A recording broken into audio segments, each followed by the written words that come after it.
Donald Trump's spiritual advisor resigns from his church amid allegations that he molested a 12-year-old. A 12-year-old. If you don't know the man in this picture talking to Donald Trump, his name is Robert Morris. And Robert Morris is the pastor of Gateway Church. It's a big mega church in Texas. It's an evangelical vibed church. They teach prosperities of wealth as well. But at the core, this is an evangelical church that has all the thou shalt nots, all the fire and brimstone. They got all the stuff.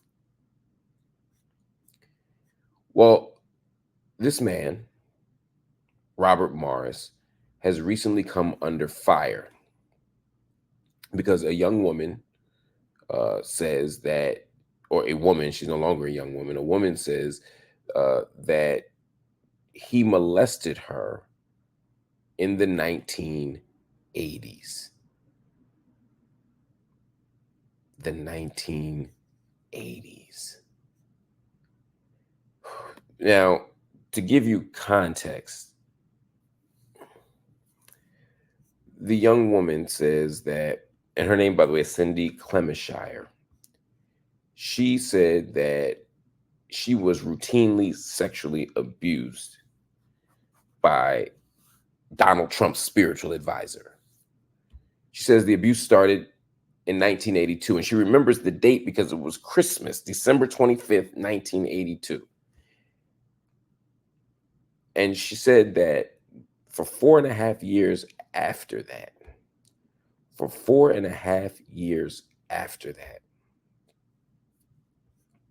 she was routinely sexually abused, molested, etc.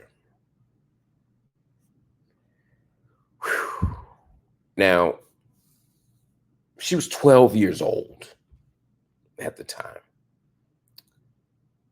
The young woman was 12 years old. And if you say, well, how old was he? Because we need context. I know some of y'all, not in my crew, but there are people out there who are looking for excuses, who are looking for ways to make this make sense. Well, he was in his 20s and he was married. Just so you understand the context. Yes, it was 35 years ago, but this still matters. She gave a statement to the Christian Post. He gave a statement to the Christian Post attempting to make sense of it, or attempting to explain what happened.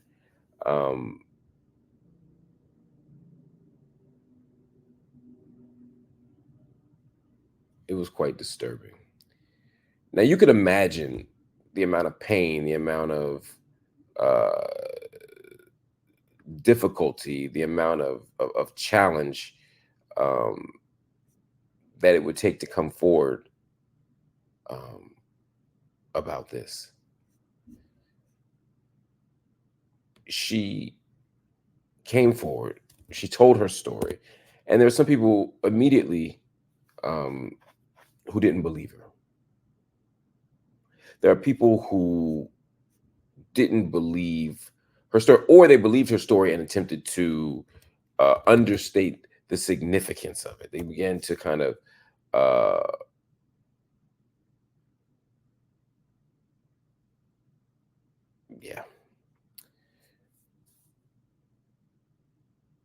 they began to do what people do to victims in a rape culture. They began to say she was a liar. Or they began to say, oh, it wasn't that big of a deal. They even used a certain kind of language to make it seem like it was less bad. Some of the newspaper outlets, some of the Christian newspaper outlets, the right-wing evangelical newspaper outlets, some of the voices kept saying that she was a young lady when this happened. A young lady. Now you say, what's wrong with saying young lady? Well, she wasn't a young lady. In fact, Morris himself, Robert Morris, again, Donald Trump's spiritual advisor, the founding pastor of Gateway Church in Southlake, Texas, he admits to this behavior, but still frames it a little bit differently, like it wasn't as bad as it sounds. This man admits to having harmed this young woman. He says, when I was in my early 20s, I was involved in inappropriate sexual behavior with a young lady in a home where I was staying. It was kissing and petting and not intercourse, but it was wrong. Pause. So the man admits that he did this. Donald Trump's spiritual advisor admits that he had this inappropriate behavior, but he calls it with a young lady. So if you say, well, I was in my 20s and I had an inappropriate relationship with a young lady, it could almost sound like it was inappropriate because he was married, or it was inappropriate because she was technically under the legal age. Like maybe he was 22 and she was like 17. But that's not what happened. She wasn't a young lady. She was 12. She was 12. She was 12. He was in his 20s. He was married. She was 12.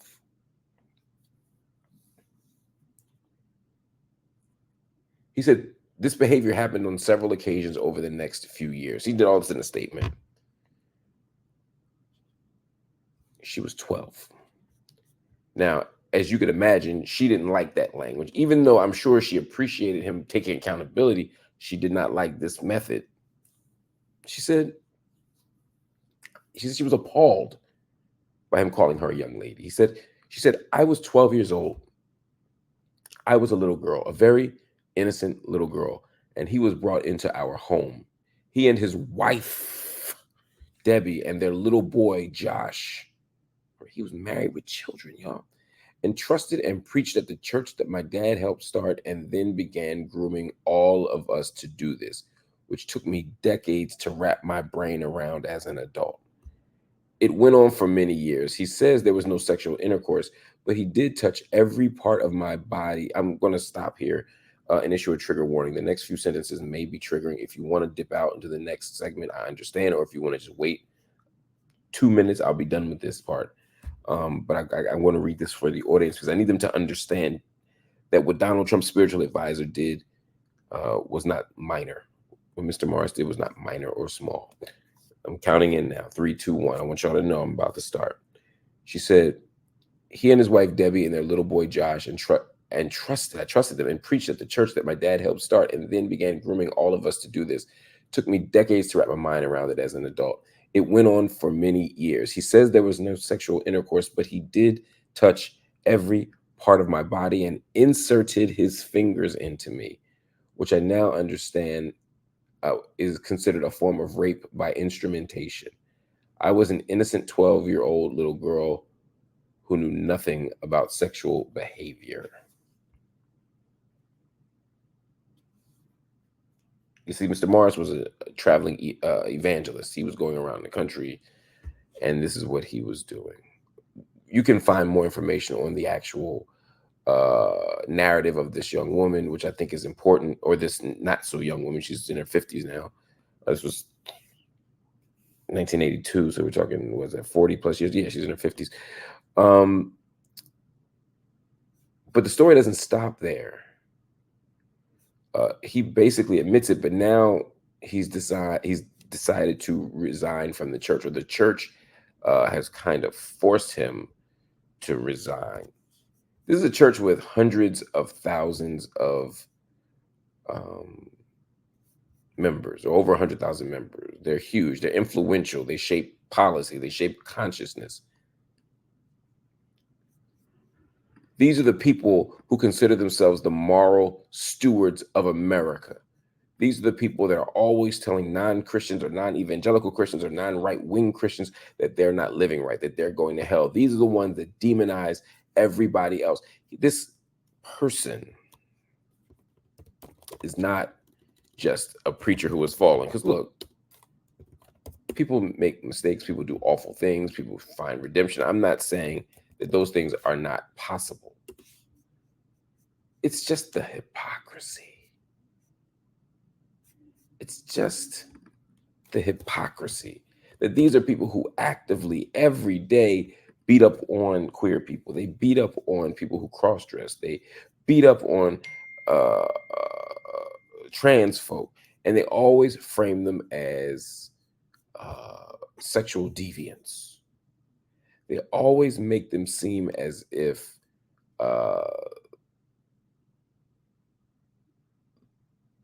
they are corrupting the youth and corrupting our communities. They assume a position of moral superiority, and while they're doing that, they're often engaged in the very acts of sexual impropriety that they're accusing other people of doing. Yeah, drag queens aren't out here molesting people. Gay men are not just out here molesting people. So rather than looking in the splinter in my eye, check the log in yours, fam, because you're the one doing this stuff, Robert. You're the one doing this stuff by your own admission, and now you're stepping down. And good, good. Step down, move out of the way. But it's fascinating how Donald Trump ends up with this guy as a spiritual advisor. Now, in fairness to Donald Trump doesn't have any spiritual grounding. Donald Trump don't really look to this man for spiritual advice. Donald Trump don't look to nobody for spiritual advice, including God. Donald Trump is not a spiritual man. Donald Trump pretends to read the Bible. You can't even ask him. Name a verse. Jesus wept. But Donald Trump made a decision to put this person as the face of his fake religiosity. Why would you choose him? Well, you choose him because he represents something. One, he represents the neoliberal economic logic of the modern church. That is to say, these health and wealth, name it and claim it, God meant me to drive a Bentley Christians inside of mega churches that are producing millions, and I do mean millions of dollars.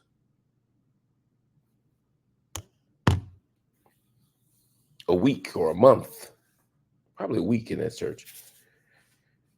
That's who Trump is drawn to. These evangelicals who often hate Jewish people but love Israel, or at least the idea of it. These evangelicals who tell poor people and queer people and trans people that they're morally corrupt while engaging in acts of sexual impropriety. That's who Trump's drawn to. Trump is drawn to the hypocrites. He's drawn to the spiritually weak. He's drawn to fraudulent displays of ethics and morality. And he's drawn to rich people. And this man checks all those boxes. And the fact that this man has a history, at least of accusation now, of assaulting a woman, I don't want to say young woman, a little girl. It becomes fascinating when Donald Trump talks about grabbing women by their private parts. When Donald Trump has such a history of sexual impropriety and mistreatment of young, medium, and older women and girls, right? I mean, Trump is just an equal opportunity scumbag. And so when we hear and we see the fact that Donald Trump's spiritual advisor is this man, Robert Morris, the pastor of Gateway Church, and he's so egregious that he's now forced to step down from the church just a few days after admitting that he was engaged in sexual acts of impropriety with a 12-year-old girl in the past. Look at this man. He a fan, he a fan, he a fan. Look at him. I know we can't judge a book by its cover, but everything about him says creep squad. That said, we got to keep going. It's not enough to just make this man sit down. It's not enough to just out this man.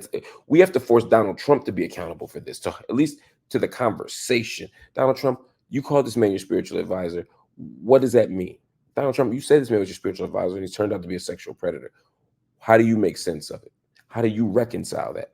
How do you talk about that?